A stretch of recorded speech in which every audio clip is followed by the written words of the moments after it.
Às 17h09, como de costume, na abertura do download da notícia segunda edição, vamos acionar a jornalista Gabi Tricânico, que fala direto da Itália e traz agora as principais notícias internacionais e também a análise política de tudo que está acontecendo aqui no Brasil.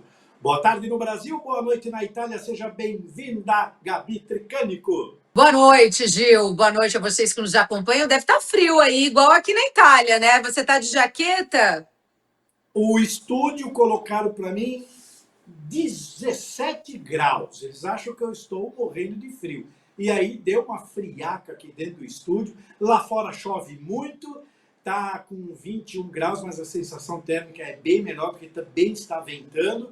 Enfim, uma situação, um dia atípico aqui no interior, que costuma ser muito quente, mas hoje está bem frio. Aqui no estúdio especial, nós estamos com 17 graus e o ar aqui comendo. Pois é, lá em Brasília choveu muito. A gente tem o Vinícius aí já para colocar ele com a gente, Vinícius Pichuleco, também para trazer as análises de Brasília. Aí tá chovendo, né, Vinícius? Caiu um pé d'água, um temporal, né? Gabi, choveu bastante, agora deu uma parada, né? Tanto que eu estava a caminho, né, do encontro com o Nicolas, decidi voltar, porque tem a questão da roupa do Pichuleco. Mas sim, que é um pé d'água aqui em Brasília. Boa tarde. Pois é, olha, eu vou começar falando que a candidatura do senador Flávio Bolsonaro tem sido colocada aí no centro do debate. A gente entrou o ano falando, a gente tem dito, né, todos os dias, mas nos bastidores, o que a gente vem conversando, né, Vinícius, e você trouxe essa análise, ela funciona muito mais como uma distração do que o verdadeiro foco da disputa. O jogo real está no Senado Federal, Vinícius, é isso? Gabriel, na minha visão, e eu vejo também essa movimentação no presidente Lula ao escalar pessoas chaves do governo dele para o Senado, como é o caso da senadora Gleisi, né, que hoje exerce uma função importante dentro do Palácio. Qual é a questão, Gabriel? A principal pauta que existe hoje no Brasil é a cassação dos mandatos dos ministros do Supremo Tribunal Federal, que foi o caso da tentativa até do então ministro Gilmar Mendes de se fazer uma alteração nessa possibilidade. Isso ocorreu lá no finalzinho de dezembro, não sei se vocês vão se lembrar. E o que eu vejo a escalada de Bolsonaro? Colocar nomes fortes para o Senado Federal, tendo em vista que agora nós teremos a maioria do Senado Federal sendo trocada. Então nós temos uma busca da direita muito forte em eleger cadeiras para o Senado.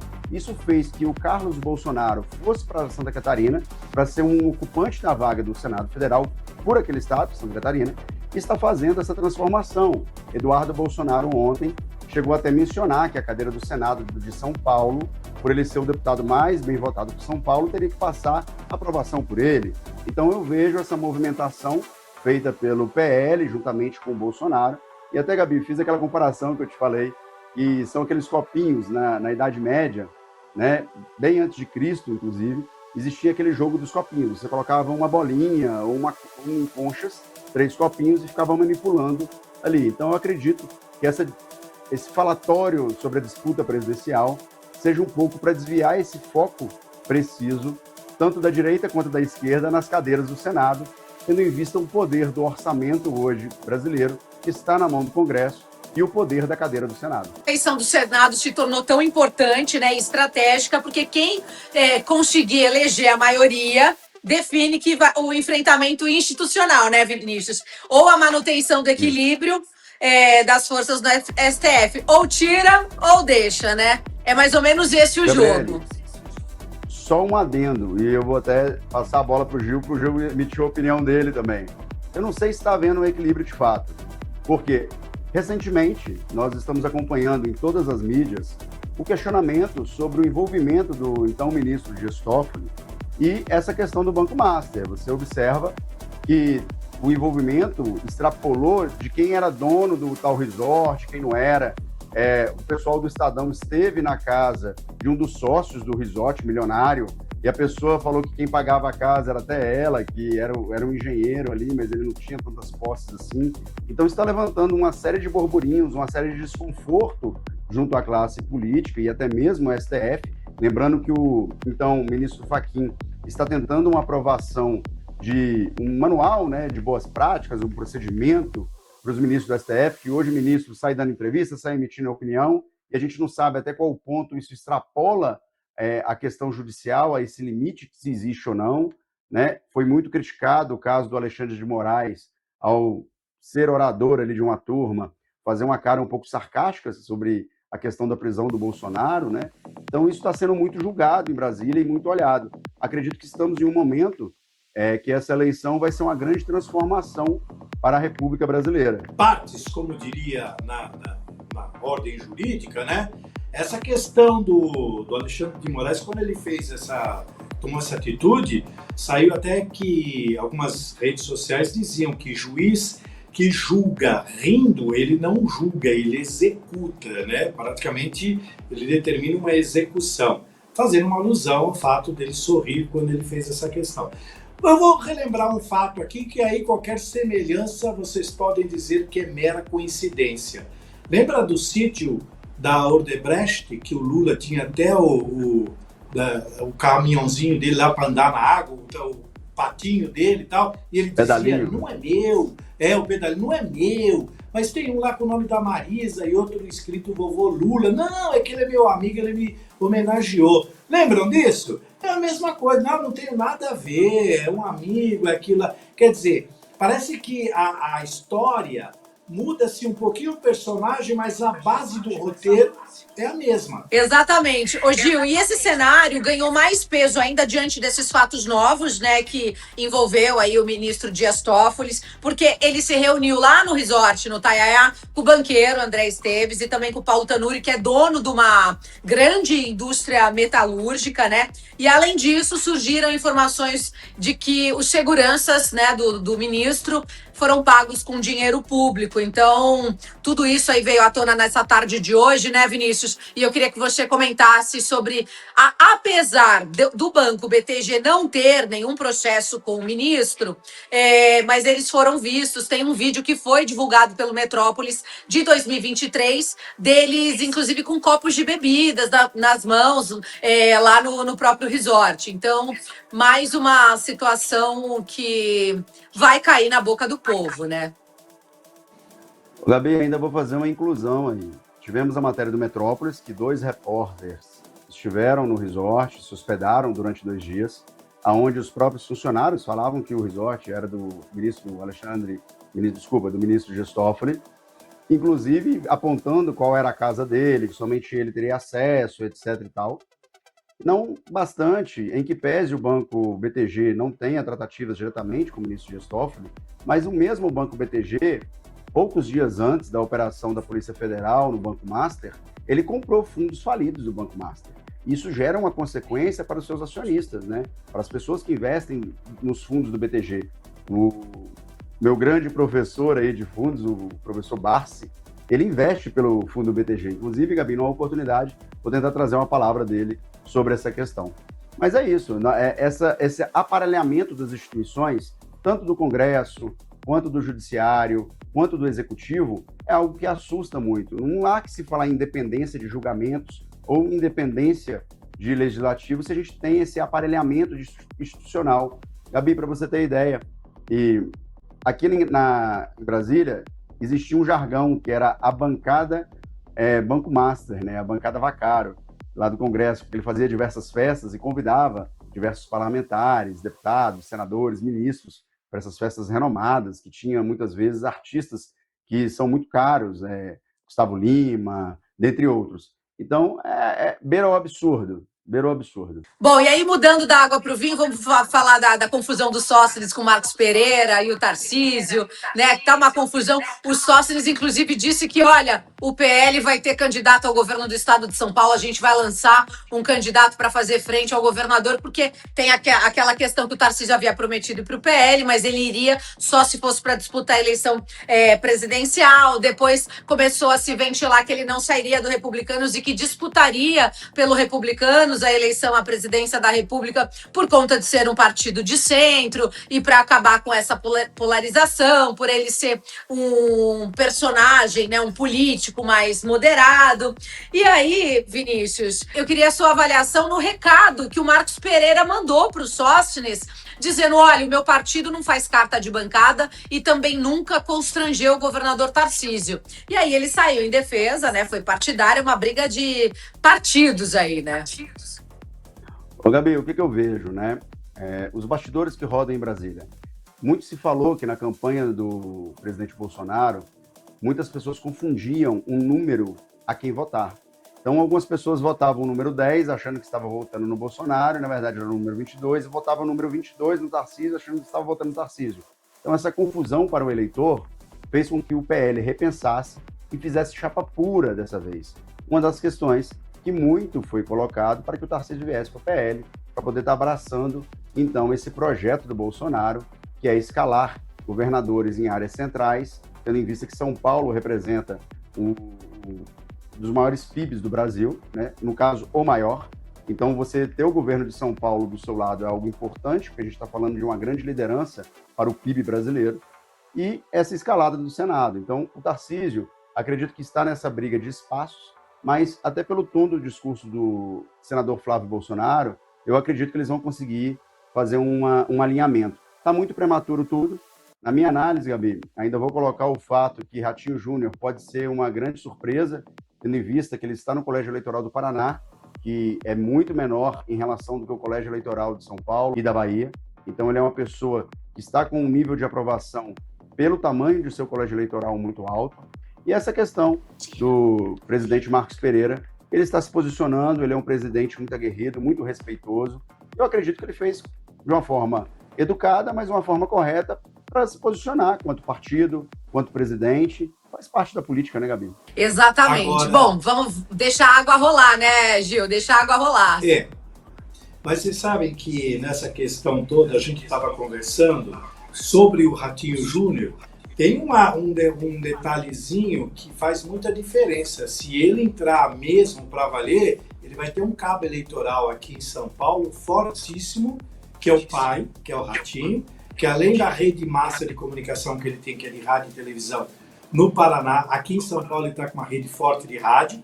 Ele agora está fazendo um trabalho de engajamento nas redes sociais, eu digo isso, Ratinho pai, justamente para agregar um número de seguidores gigantes, que a hora que lançar, ele já vai ser o maior cabo eleitoral do filho nessa candidatura. Não sei se vocês concordam comigo, mas as redes sociais têm dado uma diferença aí muito grande na captação de votos. Concordo, mas também existe a questão do mesmo jeito que favorece, também tem pontos negativos, né? Porque o Ratinho é um cara extremamente popular, conhecido no Brasil inteiro, mas com determinadas camadas de público, não sei se conseguiria atingir, mas popularmente o Ratinho Júnior ficaria extremamente conhecido no Brasil inteiro. Agora, dá tempo de viabilizar essa candidatura? Essa é a pergunta que tem que ser feita. Por quê? A gente já está perto do Carnaval. Teria que já ter iniciado uma rodada de visitas nos estados, pelo menos nas principais capitais, meados de outubro, novembro do ano passado. Diferente do Tarcísio, que foi ministro do Bolsonaro, é conhecido no Brasil inteiro. É claro, não tão quão, mas o deadline dele era dezembro para conseguir dar tempo de organizar a campanha. Eu não acredito que agora haja viabilidade, a não ser que, sei lá, que se cria uma onda, né? A política é assim, né, Vinícius? Se cria a onda... Gabi, eu acredito que há tempo, sim. O Brasil, infelizmente, ele só vai começar a funcionar depois do Carnaval. Vejo isso por Brasília, em que pese os trabalhos legislativos já se retornaram, o judiciário também já retornou, mas ainda está naquela marcha, estamos perto do próximo recesso, aí, que é o Carnaval, e esse período de Carnaval é o período que os parlamentares aproveitam para passar muita coisa no orçamento, então eu conheço bem esse período, eu trabalhava bastante, mas eu acredito que dá tempo em função dessas mudanças, Gabi, e aí é uma questão muito específica que, na minha visão, isso pode alterar todo o jogo político, que são o avanço das investigações da Polícia Federal, tanto na questão da Overclean, quanto na questão do carbono zero, quanto na questão do compliance zero. Essas questões podem mudar todo o cenário político. Nós temos envolvimento de todas as classes políticas, desde o deputado federal, ao Senado, a senadores, a possíveis cargos que estão vinculados ao Executivo da Presidência da República, a filhos de presidente da República. Então, é algo muito complexo, que eu acredito que o desdobrar de todas essas investigações pode sim e tem um condão muito forte de alterar todo esse jogo. O que você acha, Gil? E agora relembrar justamente esse fato que você levantou sobre a memória do eleitor brasileiro. Se você pegar a base hoje do governo atual, a grande maioria são os envolvidos nos casos da Lava Jato e do Petrolão. E parece que todo mundo esqueceu isso e todos eles voltaram livres, soltos e leves aí, continuam fazendo. Se você olhar o número dos envolvidos nos escândalos, se não são os mesmos, são parentes dos mesmos, então é muito complicado. A gente já viu a eleição ser definida um pouquinho antes da data, porque parece que um escândalo encobre o outro. O próprio Maluf, em sua época áurea, em que ele concorria até a síndico do prédio, ele dizia: nada melhor para abafar um escândalo do que um novo escândalo, basta mudar o alvo. Ele trabalhava com isso. Quantos debates eu participei em que ele só esperava o tiro para dar 2 tiros no peito do adversário? Então, nada melhor do que um escândalo para abafar o outro. É assim que funciona. Pois é. Bom, vamos aguardar, mas volto a repetir aqui. E acompanho o relator Vinícius aí, que o Ratinho Júnior deve ser, sim, uma surpresa para todos nós, dependendo de como ficar aí todo esse cenário. Para a gente encerrar o último assunto, antes do Gil chamar o primeiro break, o Nicolas finalmente falou para que organizou toda essa corrida, essa caminhada, né, rumo a Brasília, mais de 200 quilômetros. Foi para a internet e soltou o verbo depois do puxão de orelha que ele tomou do Sóstenes. Mais uma vez o Sóstenes aqui com a gente hoje. Gabi, eu consegui, do nosso líder Sóstenes, né, do PL, quando eu falo nosso líder, porque eu tenho um respeito e um carinho de amizade muito grande com o Sóstenes. Só para constar, Brasília tem esse poder, não importa o posicionamento político, Sóstenes tem como um grande amigo Lindenberg Farias, que também pertence ao PT, ele já declarou isso publicamente, que as pessoas às vezes levam a política, Gabi, muito a ferro e fogo, como se fosse uma disputa, uma guerra. E no fundo não é isso. Por trás do político existe um ser humano, existe uma pessoa que deve ser respeitada. Claro que respeito para quem tem respeito, lógico. Quando você está num debate, é um debate de ideias, nunca pode ser um debate físico, como São Paulo teve o caso, né, na questão da Prefeitura de São Paulo. Isso não é o ideal, né, da cadeirada um no outro, etc. Você extrapola o nível ali de educação, enfim, do que zela a política, do que zela a filosofia política. Então, Sóstenes é uma pessoa sempre participativa, né, nas questões e manifestações. Deu esse toque, sim, para Nicolas. Nicolas, por sua vez, ontem mesmo pontuou quais foram os objetivos dessa manifestação, inclusive puxando a orelha, dizendo que ele não era um palanque eleitoral, que ele não gostaria que as pessoas utilizassem aquela caminhada para chegar: Nicolas, eu quero ser deputado, faz um vídeo, me apoia. Que a gente agora está também na versão parlamentar de YouTube, o cara que chega só faz um videozinho e vai embora. Isso não é algo salutar, isso não é algo saudável. A população não ganha com isso, mas infelizmente isso ainda existe. Então, esses pontos críticos, essa força que o próprio empresariado, que o agro do Goiás demonstrou, que outras massas vêm demonstrando, é um movimento que mexe sim com o placar, que mexe sim com esse bojo todo. Não sei como o governo federal está vendo isso, Gabi. Inclusive, em conversas com alguns parlamentares e amigos, que eu não vou citar nomes para não comprometê-los, que eles me pediram, em off, os mesmos relataram. E aí, quando o Nicolas cruzar a fronteira Brasília-Goiás, o Alexandre de Moraes vai acreditar que essa passeata, essa caminhada também é um golpe? Vai se repetir o que aconteceu no dia 8/1, todo mundo vai preso? Como vai ficar essa situação? Então, um dos motivos que vários parlamentares estão fazendo corpo frente ao Nicolas é para justamente entender qual será essa postura. Será que isso também vai ser considerado um golpe de Estado? Eis a pergunta. Qual a sua opinião, Ju? Você sabe que jornalista, tem mania de acompanhar tudo e ler tudo. A Gabi, eu acho que é o nosso maior exemplo. Jornalista lê até rótulo de água sanitária para ver se dali tira alguma informação. E eu acompanhando... Bula de remédio, sociais, Gil, bula de remédio. Exatamente, para pegar os nomes difíceis para colocar nas notas, né? Então você sempre vai buscar alguma coisa.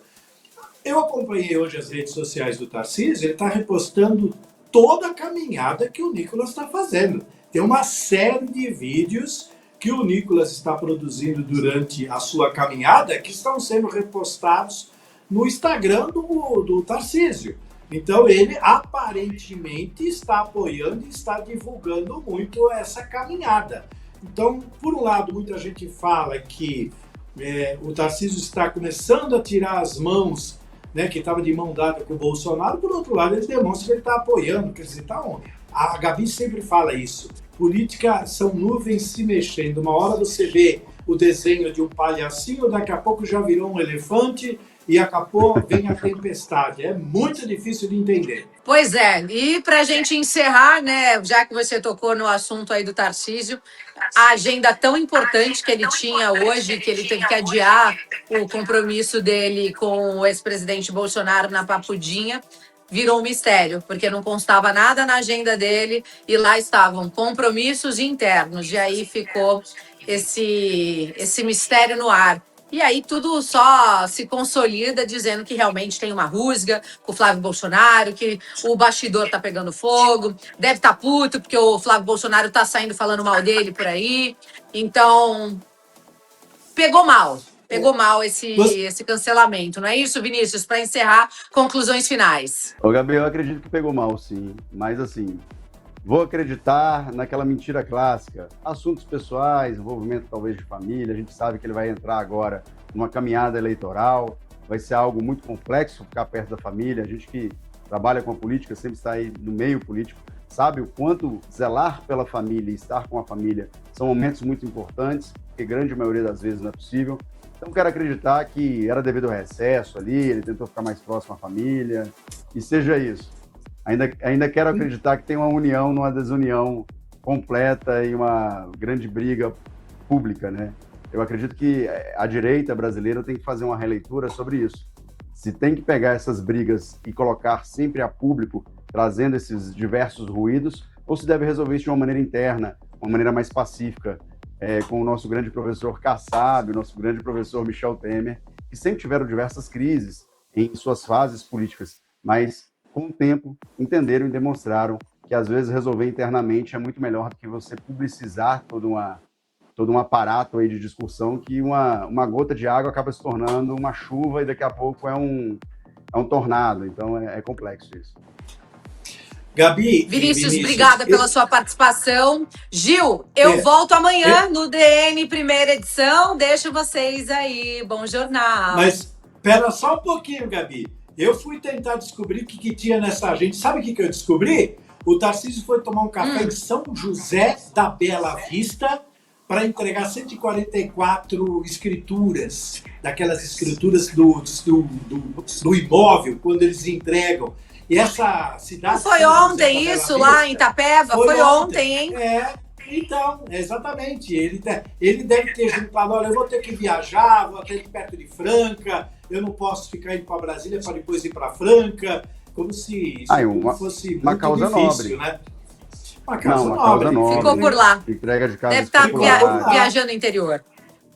Ele disse que um cafezinho do interior é irresistível. Talvez ele tenha se encantado com o café. Alckmin que diga, que virou vice-presidente da República. Pois é, tá vendo como a receita é sempre a mesma? Mas vamos lá, gente, vamos tocar. Gabi, obrigado. Amanhã você volta, então, na primeira edição com a Fabi Teixeira, e depois você volta aqui com a gente novamente, tá bom? Obrigado, Vinícius. Obrigado, Gabi, um abraço. Obrigado. Você volta na quarta-feira com o seu quadro e em qualquer edição extraordinária, porque as nossas nuvens da política não param de se mexer. Então, quando elas juntarem e fechar o tempo, você volta. Tá bom? Perfeito. Valeu, gente. Obrigado. Muito obrigado.